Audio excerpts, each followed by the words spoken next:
Thanks for tuning in to Proline TV for a Friday night. That's right. Believe it or not, we're talking about a Friday night starting lineup report. That means Saturday night NASCAR, one of the very rare times that we have a race on a Saturday night and no college football. So take advantage of that. I know I am going to be.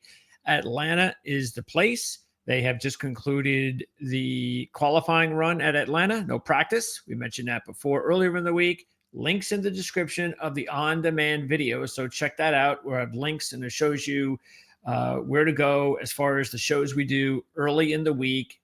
Normally on Tuesdays. Those shows are live pretty much all the time now. So they get you an opportunity to join us. And if you can, and ask questions, things of that nature while we're on the air. But it's also an opportunity for you to take a look in depth at everything that we discuss, including how important qualifying sessions are on several super speedways, most importantly here. Now, that doesn't necessarily equate practice qualifying, of course, in this situation, just qualifying, to winning a race, especially here. So even though we're going to give you these really crazy one-sided manufacturer qualifying runs, they don't all mean not even close to like 70% or 80% of the time that is going to translate to a win the next day. So all we can do is just give you the information and then, hey, it's a super speedway and this is where anything can happen. And that's why it's always tough. But the good thing is that you don't get the odds that are going to be low, even for the favorites. So 8-1, 7-1 at the lowest. But I think you're going to get 8-1 on the favorite tomorrow. So that's a good thing. The bad thing is that, as we all know, on these types of speedways, anything goes. So, and I think that how crazy it is when you talk, when you can see, you would think that if one manufacturer dominates in qualifying as often as Ford has at Atlanta, it should translate to a good like 70, 80% of the time to wins. And it doesn't. And that's what's really hard about handicapping this race more than anything. But let's get right to it. So again, if you want to find out what we talked about in depth, watch our show earlier in the week and also check out Kevin Rogers' picks, which should be out later tonight, first thing tomorrow. What a surprise. Look at the first 8 fastest cars in qualifying, all from Fords. Who would have guessed, right? We talked about this the other day. This was the big one. But like I said, I mean, what is that going to mean? Is it going to mean anything for the race? Is that going to give us a way to handicap this race even better? Unfortunately not. But check this out, okay? So Ford, first 8 in qualifying. Earlier this year, the first Atlanta race, Ford had the top 5 in qualifying and 10 of the top 11. In the 2024 races, Ford had the top 2 and 7 of the top 9. One of the rare times that they did not really dominate the top. 2024, I think that was the fall race or the second race, Ford had the top 5. 2023, they had the top 8 and the top 6. In 2022, in this situation, there was no qualifying in either race, actually. That was all the practice that year because it was the first race with a new configuration and they just needed to practice more than run a lap. Okay, anyway, all of that has meant what to Ford? 2 wins. Okay, so really look at just the last, and we can only really look at the last 5 races if we're just going to do that. The 23s, 24s, and earlier this year. So we had 2 Ford winners who both happened to be Joey Logano back in 2024 and 2023. So we have not had a Ford win the last 2 races, even though they've dominated pretty much. Chevy, and I'm just talking next gen, and the new configuration, which thankfully are the same, 2022. Chevy won the very first race. Actually, they won I think they won, did they win the first 3 races? No, two, I believe, and 3 of the top 4, because Byron and Elliott swept the first year. And then it was Byron and Logano in year 2. Toyota won this year with Christopher Bell, keeping in mind he started 32nd and had not led a lap the entire day. But on the last lap, as they were charging down, and Carson Hocevar makes this awesome move to the middle, and we are going to have this great three-car run. It's going to be awesome. Can't wait to see what happens. Caution. Race over. Let's take a picture. Who was leading at the time? You know, with the markers, with the time markers. Oh, it was Christopher Bell, a Toyota. So a Toyota who had done, and check these Toyota stats out. Toyota, earlier this year, no driver in the top 13. How did they look this year? Where's Toyota? Oh, there's a Toyota. And of course, it's Chase Briscoe, who's gone on this incredible run lately. Where's the next Toyota? Ty Gibbs. That means this year, once again, it'll be pitiful. One Toyota in the top 15. So that means they had a combined one Toyota in the top 28 this year. And they already have a win. Last year, no Toyota in the top 11 and no Toyota in the top 19, if you can believe it. Obviously, Toyota didn't win either race. And in 2023, one in the top 13, one in the top 11. So Toyota's done nothing at this track. And the win that they had this year was actually the first win at this track at all, post-reconfig, pre-reconfig, since 2013. So look, here's the deal. We all know there's a lot of luck involved. We get that. No doubt about it. But this is the game we play also when we're handicapping these races. It's all about, what do we say? It's all about value. It's all about averages, trends. That comes into play a lot. And look, some people don't handicap that way. Some people have a completely different way of handicapping. I'm just going by the way we do it here. But look, I don't care what anybody says. If you don't go by value, then you're not a good handicapper. Period. You have to go value. Value is the key to everybody's handicapping strategy. Just how do you get there and different ways and how you use it. Everybody has a different formula and whatever works for you. Okay. So in this situation, there's just absolutely no reason for me to even think about a Toyota again, based on, there's nothing different happened here. They didn't just all of a sudden find something to lead me to believe they're going to be better. Does that mean I'll completely shut them out? No, because there'll be a couple of maybe good value drivers now. And they just won. So anything's possible.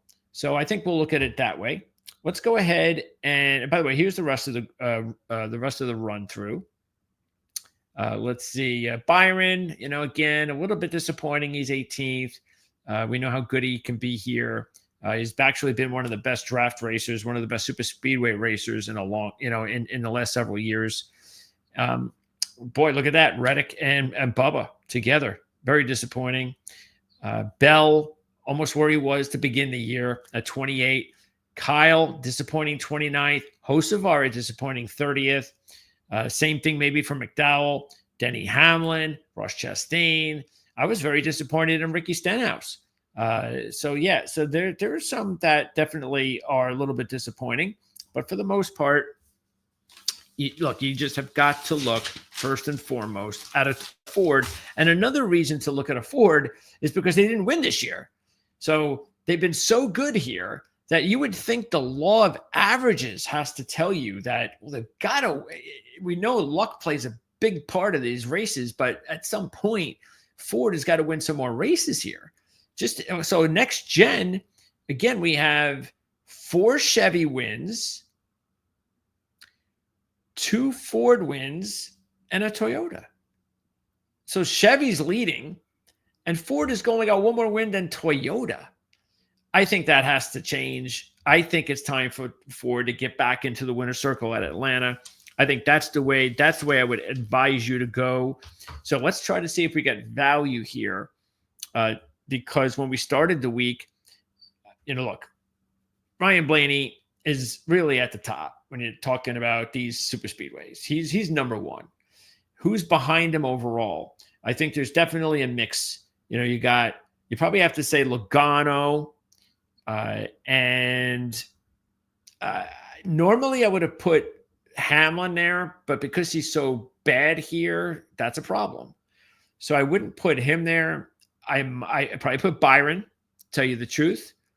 And then you can go down to the others, like maybe even Cindric, Hamlin, Elliott's been pretty decent, but not really.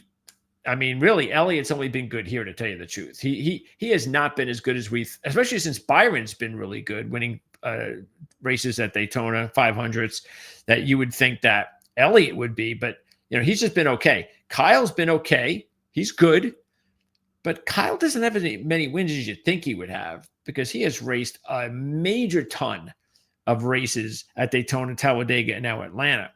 And his win percentage is not very high, even though he would be considered one of the top 7 or 8 at these racetracks. Okay, so Blaney is an obvious choice. So is Logano. They were 8-1, and so is Cindric in my mind, even though you probably get a little bit more people that wouldn't really buy in, because it's not like he's got the pedigree of Logano and Blaney, who have won championships. But still, if you look at Cindric, he's led almost 200 laps in 7 races at Atlanta, and he's led 32 or more in his last 3. So he's been really good here. His average starting position here in his last 6 races is 5.3. He's starting 4th. So he just keeps doing what he's doing. And I had a decision to make. Do I go with Blaney or Cindric? And I actually went with Cindric just because I think he's overdue for a win here. That's it. I think Blaney is definitely a solid choice, since you were getting the same odds as you're getting Cindric and Logano. Why not Ryan Blaney? He's been hit or miss the last 7-8 races. Either he's top 5 with a win, or he's in the 30s. And that's exactly Atlanta, isn't it? It's a hit or miss type of track. And the same thing as far as hit or miss for drivers like Joey Logano and William Byron. If you look at them, they have 2 wins apiece here. But other than that, in 7 races next gen, they only have 1 additional top 10. Everything else is pretty weak. Matter of fact, their averages are 13.4 and 16.7, and they got 2 wins each. So again, hit or miss. I think it's hard to think Logano will win 3 out of 8 and Byron 3 out of 8. So because of that, I as much as we know how good they are, can't take them, especially Byron. I will be a little bit concerned with the fact that he's not starting as good as I would have liked, but 18th in a speedway like this means nothing. So I wouldn't worry about that too much. Okay, and you're getting a couple points better. Taking a look at now value in the top 10. Now we're going to get to real good value, and that's Josh Berry gives you value. 28-1. And we talked about that the other day. Now, Josh Berry, I don't think you're going to get look, if you can still get anything in the 20s with Josh Berry, which you probably will. I can't imagine the odds are going to change that much over qualifying in a super speedway. I can't imagine that. But might see I think if you see odd changes, it's probably because you're going to see maybe some bets coming down on some drivers. They'll probably say, oh, wait a second, Josh Berry. I remember when Josh Berry did, and we talked about this early in the week, which is why you got to check out the early in the week shows, because we get a jump start on everything, like being able to remind you what happened earlier in the year. This is the first race that they're having a second time, the first track they're going to a second time. But keep in mind, Josh Berry, even though he finished 25th, that's not the story. The story was before he got into an incident, was how good he was all day. Josh Berry, if you look at it this year, he started 25th. No, actually, he started 3rd. Or was he starting 2nd? So he's got the same basic position he started earlier this year, and he led 56 laps, and he was really strong for most of the day.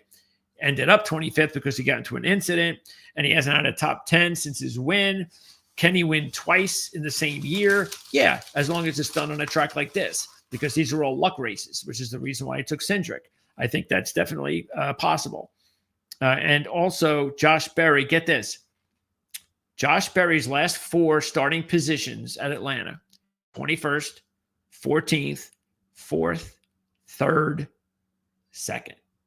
So if you want to gamble on Josh Berry to get the pole next, when is it going to be? February, March, whatever. That's a good bet. Okay. So this is clearly a big value play. It was a good value play early in the week, and there's no reason to think anything else here. Josh Berry, excellent value play at 28-1. Who else is good? Ryan Preece. You're getting double the money with Berry.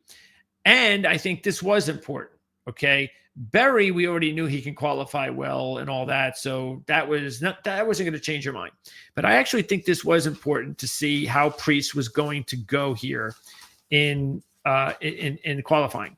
Because earlier this year, if you actually look at it, his average is what? His average is 20.8 here in 5 next-gen races. Okay. I believe he finished 18th earlier this year. But what was important was to see whether or not if he qualified well, would that give us, a little bit of an inkling that maybe because it's Ford, because I was a little bit concerned there with RFK in general, because they don't really have a good history here. Keselowski hasn't been good lately. Buescher hasn't been all that great lately in next gen. And I mean, if you look at even Buescher, where's Buescher? Buescher has a 23.8 average. He's really on his game, though. He's got 3 straight top 10s, 2 top 5s, and a runner-up. So that's nice. He also wound up 13th in the starting position, so that's okay. His other teammates are right next to each other. And if you take a look at Keselowski, he's got the history behind, in his side as far as Talladega is concerned on these speedways. But here, it just hasn't been all that much. He's got the runner-up. Other than that, he doesn't have more than another top 10. He was involved in an accident earlier this year when he didn't have much. And, yeah, just looking at it, it just has not been a really good run here for RFK with next gen. But the difference with Buescher and Keselowski and Preece is getting 55-1. And Preece is on a nice little run. So is Buescher. So I would keep an eye on those because they're not bad value. What are you getting? Again, 55-1 on Preece the other day and 22-1 on Buescher. I'm definitely not taking Buescher less than 22-1, that range. Still wouldn't take him because I've got other options, but Preece is worth it because he's 55-1. And it looks like he's in a much better situation just from what we saw today, but not by much. Okay. Custer 90-1, Zane Smith 90-1. Unfortunately, when I looked at these guys, we talked about them earlier in the week. I didn't really see anything that stuck out as far as Custer, but Zane Smith is the one that we have talked about. And he's another one like Carson Hocevar that we've been going through and saying, hey, you got to keep an eye on this guy.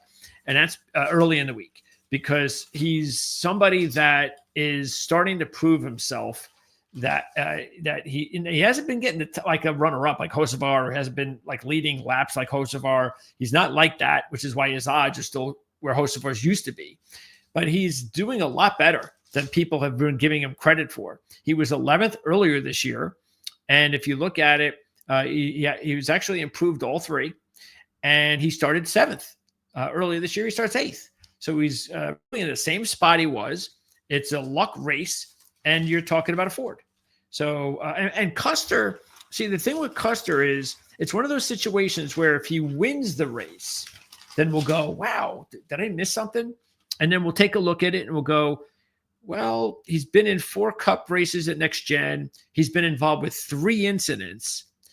And the only time he wasn't involved with an incident, he had a top 10. So you could look at it that way.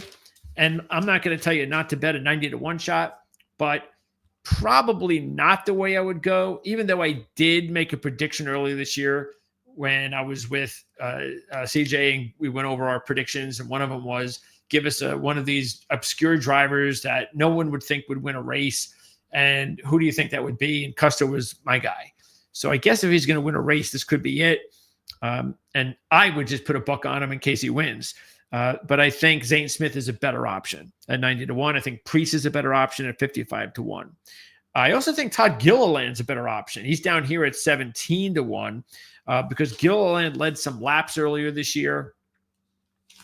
And that group has done a really good job overall at this track. So I think he's not a bad choice. The only thing is the starting position.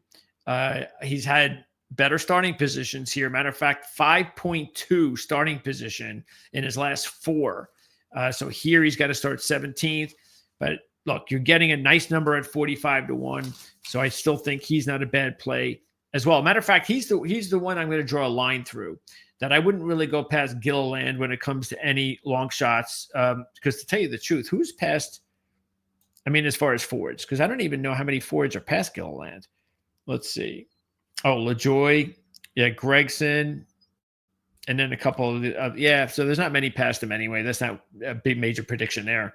And then as far as other long shots, though, that I think would be worth taking when you're talking about potential value, I would take a look, maybe still John Hunter Nemechek. If there are 2 Toyotas we talked about earlier in the week.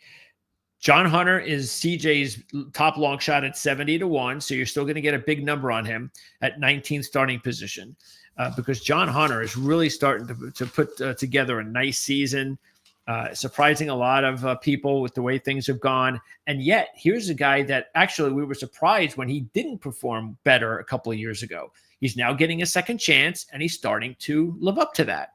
He's got 4 top 10s in his last 7 on the season. He was 10th earlier this year here at Atlanta. He's got an Xfinity Series win here at Atlanta with a starting average of 2.3, which means that he's really fast at Atlanta, whether it's Xfinity or he's proving that he could be pretty fast here as well in his one race this year with his new team in Cup. So I think you get 70-1, even though it's a Toyota. I want good odds if I'm picking a Toyota to win, and John Hunter Nemechek's a good one. The other one, the only other Toyota I would take based on the odds, and watch Ty Gibbs, who I've taken like two or three times in the last 6 races or so. Watch him win or something. But I would go with Denny Hamlin. He was 18-1. You're going to get all of that, if not more now that he's starting way back in 33rd. But the reason is, again, that even though Toyota, no good here, the fact is Hamlin is their best super speedway driver. And if Christopher Bell can sneak a win in, so can Denny Hamlin. Because you're not getting Denny Hamlin, Daytona Talladega 18-1. He is one of the favorites because he's one of the best super speedway drivers. Taking a look at his numbers here, you can see why he's 18-1. He only has 2 top 10s out of 7. He's only led 32 laps, and he's got an 18.1 average without a top 5 overall, and no top 10s to start the race ever. And that continues here. But he's on a second, first, third run coming in. He is red hot. He's a really good super speedway driver, and you're going to get 18-1. So those are my top 2 Toyota value drivers. It would be Hamlin, and it would be John Hunter. And by the way, Gibbs, just because I mentioned him, does not really have a history that speaks that he's going to do anything. He did lead laps last fall here, so he does have that. He had a good race last fall, but other than that, if he can't produce at the way things were going last week at Pocono, I just don't think that Toyota is going to win this week anyway. But he is 45-1. If you think that maybe he'll get a break, maybe this will be his lucky day. Kyle Busch, again, very disappointing, 29th. Keeping in mind that he was my second choice, and why not? If you look at what he's done here, matter of fact, he had a really strong car here in the spring. He led just 13 laps, but he was up there. He was up there for most of the day. He had a strong car. He finished in the top 10. And this is one of the very rare times. It's probably the only track where he's been better with RCR than Joe Gibbs Racing. In his only 2 races with Joe Gibbs Racing, with the next gen 33rd and 20th. With the 5 RCR races, all 5 top 10s with 2 top 5s, and he led 13 or more laps in the last 3 races here at Atlanta. So I know he's not going on a nice run. But I think maybe that's to his advantage in a way, because he just needs something. He needs something to go his way. And if Kyle Busch can avoid incidents like he has in the 5 races so far with RCR, he's been lucky there. And that matters too. You got to have luck. You got to have luck. You got to have that like mojo luck where, hey, things are just going good. I'm not going to do anything. I'm not going to do anything to screw that luck around. Because sooner or later it'll go against you. Sooner or later you're going to find yourself in trouble. So if he can avoid it again for another week, look out. I think he could be there. And if he ends up leading laps at some point on Saturday night, watch out for Kyle Busch. Now, maybe you're going to end up with better odds. I doubt it, but he was 14-1. He has struggled, of course, this year. And the fact that now he's starting a little bit back, maybe you get lucky. Maybe you get an extra couple of points. I wouldn't worry about it. I would still go with Kyle as a nice long shot play. And I also had Alex Bowman, and he's sitting at 28-1, starting position 9th. So I was happy about that. Of course, driving a Chevy. And the reason that I went with Bowman, if you look at, he had a good car. He was right up there. I mentioned that.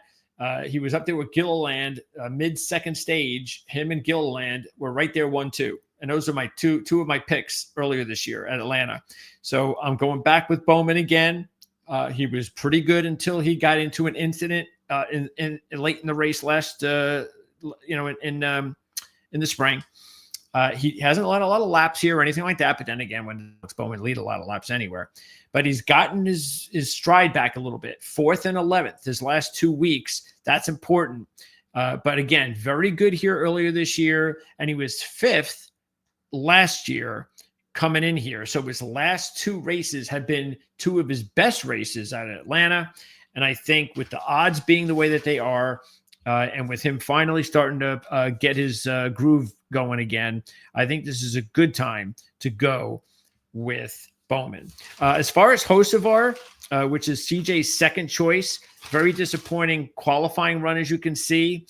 Don't forget, he was 2nd in this race earlier this year. And if you look at his starting positions, none of them were strong. And that's actually been a strong suit for him this season. But he did improve upon them: 35th, 32nd, 26th. Unfortunately, he did not improve upon it here. As you can see, him sitting there at 30th. But that's right in the wheelhouse of where he's been qualifying here so far in his career. So I wouldn't worry too much about that, since he had a really good run earlier this year. We told you what happened. He made that right move in the middle of the 2. Was Larson on one side, Bell on the other, and he ended up in 2nd place. So yeah, Hocevar, McDowell, Haley, Spire, all of those drivers are still legitimate long shots, even though none of them have actually qualified very well here today. So I actually don't like him as much as I did the other day. But keep an eye on Spire Motorsports, because they've been known to do pretty well in these circumstances. Also, AJ's had a nice run. He's 65-1. He's starting 21st, as you can see. So I think he's a value play. Let's see, who else? Anybody else? Not really, because some of these drivers, Stenhouse is the most disappointing one at 37th, but you're still getting 45-1. Maybe you wind up getting 60-1 now. Maybe that's possible. But Stenhouse, I liked him a lot better the other day. I expected a top. Let me see what his average starting position normally is here. Where is he? If I can see that. Take a look at this. His average starting position here is 27.4.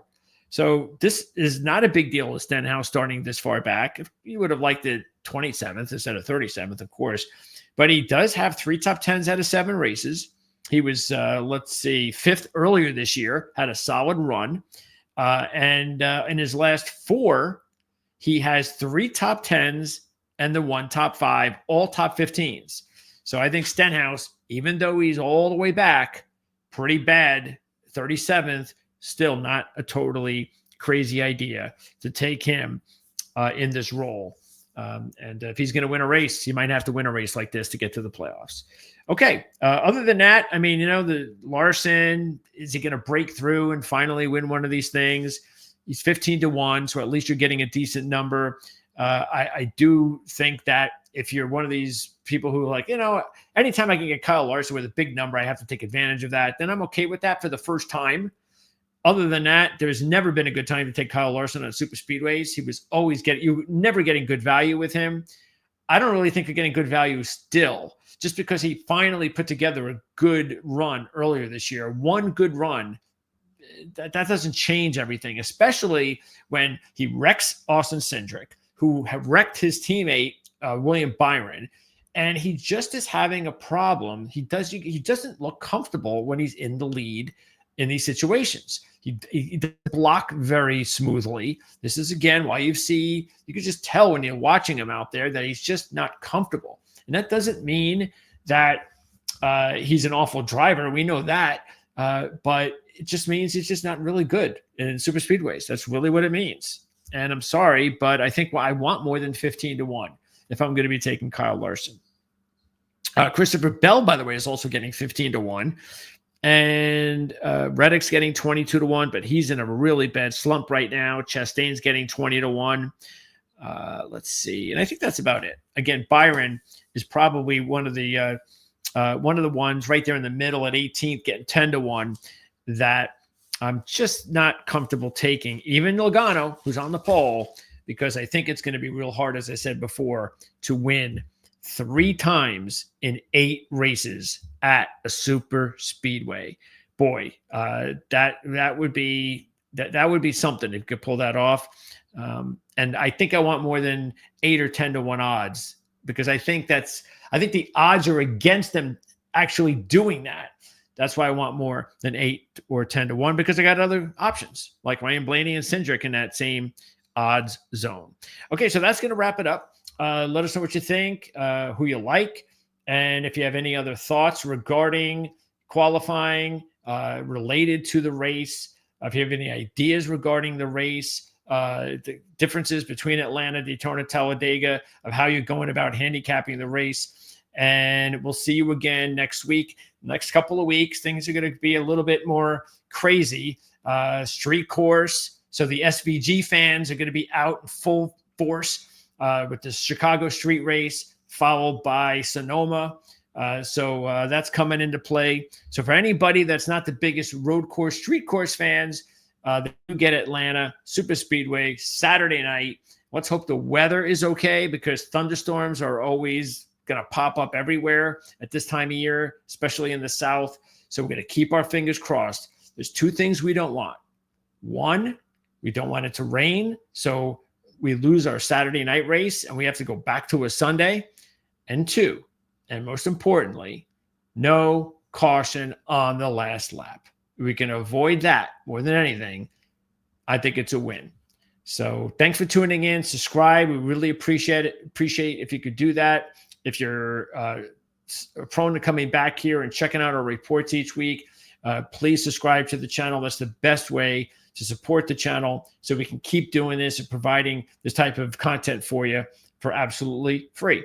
And if you're a fan of anything else, especially football, we've got wall-to-wall football, college and NFL coming up here at Proline TV. We've got a Patreon.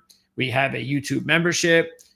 So there's a lot of things that we're doing here as we're starting to grow. But trust me, if you're a football and you're really into that, we are going to be jam-packed with college and NFL football coming up. And we're already into it right now. And we haven't even hit July yet.